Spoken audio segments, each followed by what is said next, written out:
I had just finished a keynote lecture on a Saturday night in Orlando, Florida. The following morning, while packing my bags in preparation for my afternoon flight home, I turned on the television to catch up on the political situation in the United States. It was in the thick of the 2016 presidential election, and since I had been out of the country traveling and lecturing over the previous 3 weeks, I was curious about what had transpired during my time away. I quickly surfed through the channels to find a news station, set the remote down, and while halfway paying attention to the TV, continued packing. Suddenly, a commercial came on that caught all my attention, and in an instant, I understood why we called television programming. The commercial began with a nighttime exterior shot of a couple's home. As the camera zooms in on the house, the words, "Night 14 with shingles," appears on the screen. When the shot moves to the interior, tender yet foreboding music plays while an elderly man moans in pain at the foot of his bed. His concerned wife enters the room and asks him how he's doing. "It hurts," he replies. In the lower right corner, in a tiny font, almost the same color as the background, are the words, "Actor Portrayal." The wife walks over with a look of despair and slowly lifts her husband's shirt, revealing huge red scabbed lesions covering more than half his lower back. The imagery is shocking, grotesque, and horrific, looking like nothing less than a large third-degree burn. In my 31 years of practice, I've examined hundreds of people with shingles and have never seen anything that looks so severe as the manufactured lesions in this commercial. I immediately knew it was designed to evoke a strong emotional response with the viewing audience, because it certainly did in me. Once you see the rash on the man's back, the commercial achieves its goal of commanding your attention. Because the portrayal of the rash is so arresting, it changes the way you were feeling from only a few moments before your present state of watching it. The moment the commercial significantly changes your internal emotional state, it causes you to put more of your attention and awareness on the source of the disruption in your external environment. The stronger the emotion it causes, stimulus, the more you lean in and pay attention, response. This association of stimulus and response, or conditioning, is how long-term or associative memories are created. This process of conditioning begins by pairing a symbol or an image with a change in an emotional state, a combination that opens the doorway between the conscious and subconscious mind.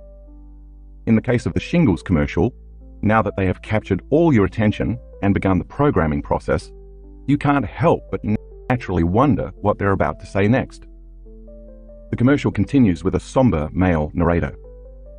If you've ever had chickenpox, the shingles virus is already inside of you. As you get older, your immune system weakens and it loses its ability to keep the shingles virus in check. By using emotional branding, this is the first instance where the commercial raises ethical questions by telling the audience that the immune system weakens with age. Next, we see the man in the bathroom looking at himself in the mirror. He looks worried, broken, and defeated. The scene changes to his wife talking on the phone in the kitchen. "I just can't stand seeing him like this," she says. Next, we see the man doubled over on his bed, palm to forehead, wincing in pain. The narrator then makes a direct suggestion, reinforced by the same words appearing on the screen. 1 in 3 people will get shingles in their lifetime.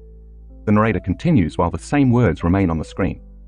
The shingles rash can last up to 30 days.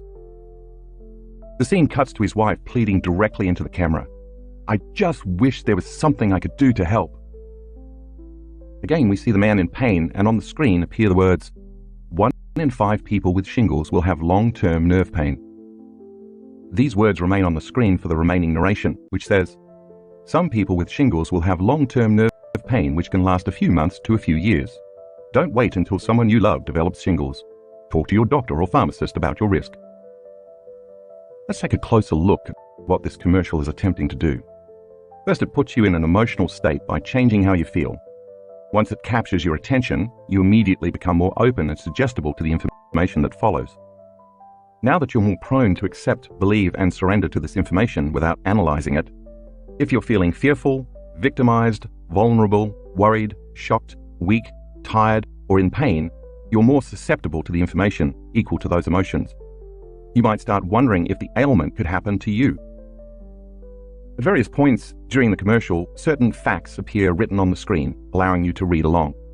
This serves to reinforce the programming. Also, while the thinking brain is focused on reading the copy, the content of the narration slips behind the conscious mind and into the subconscious mind. Like an audio recorder, it records the entire script and creates an internal program. Next, through a direct, literal suggestion, the narrator has instilled fear in you by personally suggesting you already have the shingles virus in your body, and that because of the natural process of aging, your immune system is no longer strong enough to take care of the virus. This turns on your emotional brain, the seat of your autonomic nervous system, allowing it to become programmed. Once the suggestions make it to your autonomic nervous system, it takes the orders without question and gets busy making chemical changes in your body equal to the literal suggestions. In other words, your body is going to subconsciously and automatically be programmed to weaken your immune function. In conclusion, you're at risk, and you'd better not wait until you contract it. The commercial's effect goes even a little further. If you've ever had chickenpox, and after watching this you think your immune system is weak because of your age, you will decide you have an even greater need to prevent getting shingles, so you will be even more motivated to buy the drug. If you happen to be the person who has shingles and you're watching this commercial, when you see that your condition is not as severe as the actor's shingles, you may find yourself thinking, I should take the drug now so that it doesn't get any worse. I don't want to end up like him. If you don't have shingles, at the commercial's end, you may still be left quietly wondering, am I part of the 2/3 of the population that is safe, or am I in the 1/3 of the population that will get the virus? If you think, I hope I'm not part of the 1/3, it means you believe there may be a chance that you're susceptible and vulnerable, leaving you unconsciously thinking that you already have it. You know what I found most absurd about this commercial? They never even mention the drug, which means they don't have to reveal its side effects. Since the commercial has now piqued my curiosity, I stopped packing and looked on the internet for another commercial by the same pharmaceutical company. I wanted to know what drug they were suggesting would alleviate the severity of the actor's exaggerated, manufactured lesions. After a quick search, I found several similar commercials with the same theme and wording, but with slight variations. They all shared one thing in common, however. They were all designed to capture your attention. In the next commercial I watched, a woman is wearing goggles and swimming in a lap pool. Everything is black and white. In a twist on the previous commercial, the narrator, speaking in an authoritative female British accent, is the shingles virus, and the narration is coming from within the woman's head. Impressive, Linda. Age isn't slowing you down, but your immune system weakens as you get older, increasing the risk for me, the shingles virus. I've been lurking inside you since you had chickenpox. I could surface at any time as a painful, blistering rash. The scene then abruptly cuts from black and white to color, and a man lifts his shirt to reveal the worst shingles rash you've ever seen. Again, the grotesque, blistering lesion can't help but attract your attention. As quickly as the scene turns to color, it returns to the swimmer in black and white. The commercial continues in a similar manner and formula as the previous one. First, make an arresting statement or show a shocking image to change the viewer's emotional state. Then cause them to be more suggestible to the information via the change in their emotional state. And finally, use autosuggestion to make them wonder if they already have shingles. This ad also infers that even though you might be healthy, work out and take care of yourself, you can still become a victim of the virus, further suggesting that no one is immune. Again, the words on the screen reinforce the message. 1 in 3 people get me in their lifetime. Linda, will it be you? If you identify with the woman in any manner, the voice is talking directly to you. The tone of the commercial then changes as a new male narrator begins speaking in a confident, light-hearted tone, devoid of worry or concern. In a similar British accent, the voice says, "And that's why Linda got me drug X." The scene remains in black and white except for the woman's bathing suit, her swim cap, and the name of the drug, which appears on the screen in large, sophisticated font. Now the drug has been imprinted into your brain at yet another level. Once again, the ad has created an association between your health and safety and the drug that will protect you. The tagline comes on the screen as the narrator reads it aloud, stating that the drug helps to boost your immune system against shingles, to help protect her against you, shingles. At the end of the commercial, the narrator says drug X is used to prevent shingles in adults 50 years and older. The drug is not to be used to treat shingles, and it does not help everyone. Here's the punchline. You should not take the drug if you have a weakened immune system. Whoa, what? Back up. Here's the irony. They just told you that as you age, your immune system weakens and you're at a greater risk for shingles. The drug is supposed to strengthen your immune system, but you shouldn't use it if you have a weakened immune system. Now comes the dilemma. If you still choose to take the drug, You believe the drug to be more powerful than your possibly weakened immune system. The programming worked. What the clever, if not unethical advertisers understand is that this message is confusing and disorientating to your conscious mind. At the same time, however, they are programming your subconscious mind with the idea that your immune system is weak. You probably already have the virus within you, and chances are high that you'll get shingles, even if you are healthy. In addition, you are told that without the medication, you are likely to suffer, even though there is no guarantee that the shingles will go away easily, and that it still might not work if your immune system is weak. Finally comes the side effects, which are not side effects but direct effects. A shingles-like rash, redness, pain, itching, swelling, hard lumps, warmth, bruising or swelling at the injection site, and headache. Talk to your doctor if you plan to be around newborns or people who are pregnant or have a weakened immune system, because the vaccine has a weakened version of the chickenpox virus and you could infect them. Wow! I started to wonder what planet I was living on. This type of programming makes you wonder if we really have free will, or if we're all making choices based on what we have been conditioned to believe is the answer, whether that's a certain type of beer, shampoo or conditioner, the latest smartphone, or a pill that may or may not provide relief from the shingles virus you may or may not even have. Most of the time, advertising appeals to lack and separation by reminding you to want what you don't have, desire what you need to fit into a social consciousness, or satiate a feeling of emptiness or loneliness. And of course, in this case, if you're sick or feeling like you're sick, the advertiser has the answer to your symptoms. In one final search, I came across a similar commercial with the same theme. An actor dramatically suffering for 17 days, the shocking exposure of a huge lesion, and words on the screen to influence the viewer's thoughts while reinforcing the same content. Like the other commercials, this one explicitly informs the public that the drug is not used to treat shingles. But at the end of the commercial, the handsome man smiles and declares, "I think I'm going to give it a try." Meanwhile, I'm left wondering why he would give it a try if he already has had shingles for 17 days, especially if the drug doesn't treat the condition. Now I'm really confused. Years ago, I learned in my training that by definition, hypnosis is a disorientation of the inhibitory processes of the conscious mind, bypassing the analytical mind, so that one becomes highly responsive to suggestions and information in the subconscious mind. As the conscious mind is busy and preoccupied trying to figure things out, the subconscious mind takes it all in without discretion.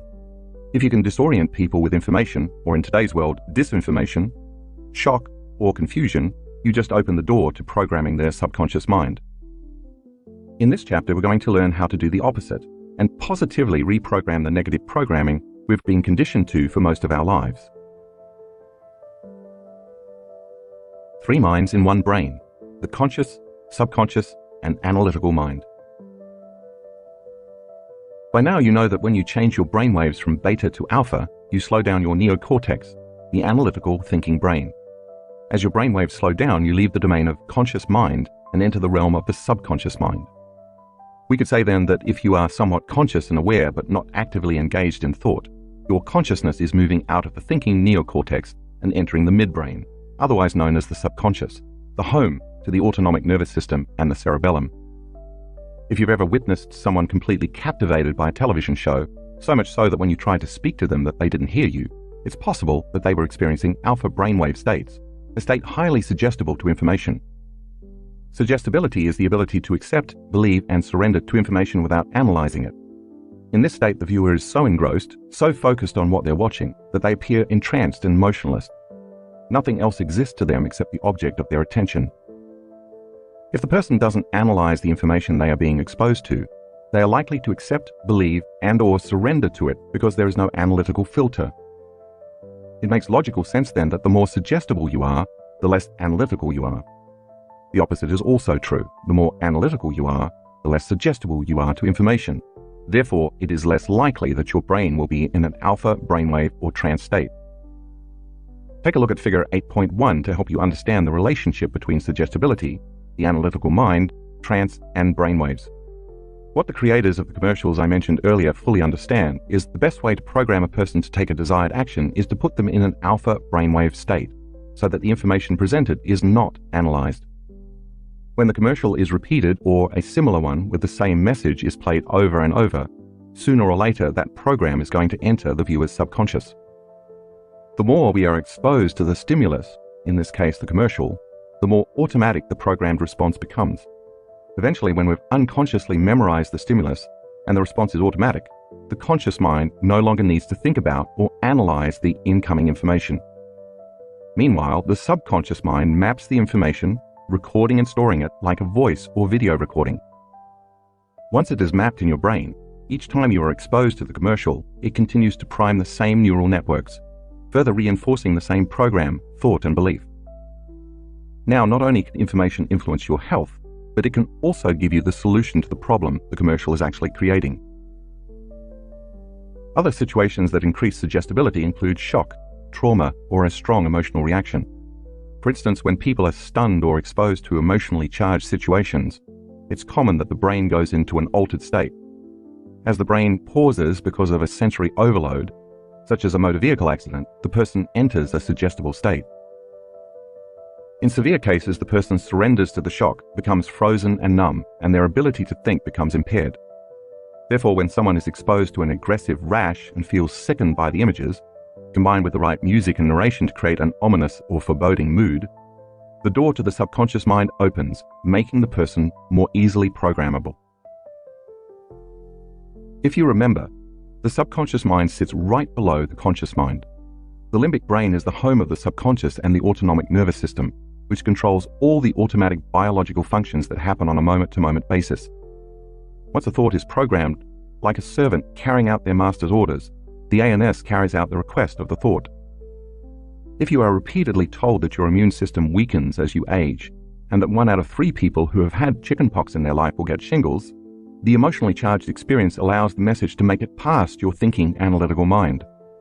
In response to this information, your ANS follows the orders and can begin to actually weaken your internal defense system. For the advertisers to really get their money's worth in this commercial endeavor, it's best for them to repeatedly run the commercials late in the evening when we're most suggestible to programming. Why? Because melatonin levels rise in response to darkness, and melatonin causes our brainwaves to slow down in preparation for sleeping and dreaming. Because our brainwaves are moving from beta to alpha to theta to delta in the evening, people are less analytical and their subconscious window opens. As daylight wakes us up in the morning and our brain begins producing serotonin, the reverse process occurs. Our brainwaves go from delta to theta to alpha, where again our subconscious is open to programming, and eventually to beta. So if you're an advertiser and you know the majority of the public is not aware of the way subconscious programming works, why not create a series of late-night commercials with your desired messaging? Accent it with just the right amount of fright and concern so as to capture the viewer's attention, and proceed to program their autonomic nervous system to get busy, taking the orders just before they fall asleep. A good rule of thumb: don't watch anything on television or on the internet, or participate in any mode of entertainment that you don't want to experience. Not only before bed, but ever.